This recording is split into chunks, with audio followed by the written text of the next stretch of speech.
am wanting to re-educate people on what trauma is, because what people often think is trauma is a traumatic event.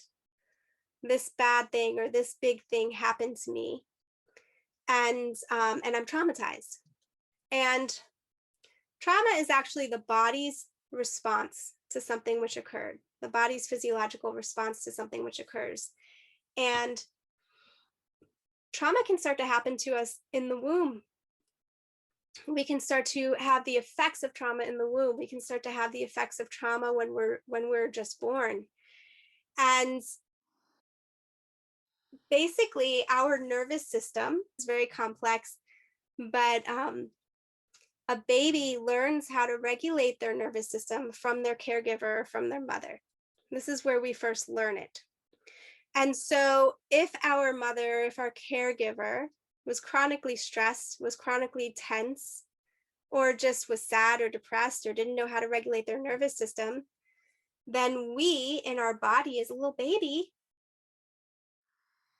started to feel that. We started to take on patterns of a stressed nervous system.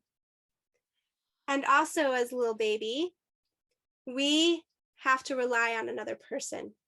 And a baby who does not receive touch will die. Will die. That's one of the number one things that a baby needs is touch. And so a baby knows that it's safe or it's not safe. And the baby knows that it's cared for or it's not being cared for. And that's really it. So the baby develops different cries. And Debbie has been understanding this because she's a 4-month-old. She has a 4-month. Everly is, I believe, 4 months now.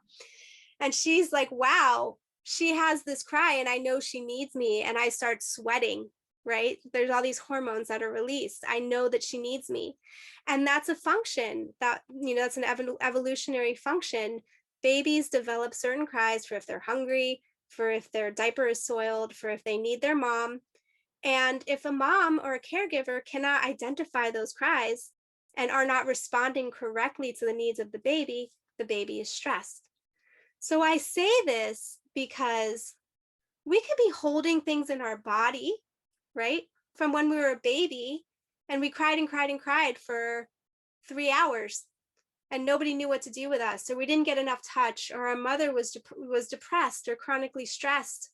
And we have this way of being in our fascia and our skin and belief systems that we're walking around with that are affecting our every decision and our every move. And this is an effect of trauma. So it doesn't have to be an event. And, when I say that, people are like, oh my God, I'm doomed. But no, because the breath helps unfreeze. It helps unfreeze all these locked patterns. And it helps, you can have a memory of something that happened. You can have something happen, that was from pre-verbal, that moves through and processes. And then all of a sudden you start to see things in a new way.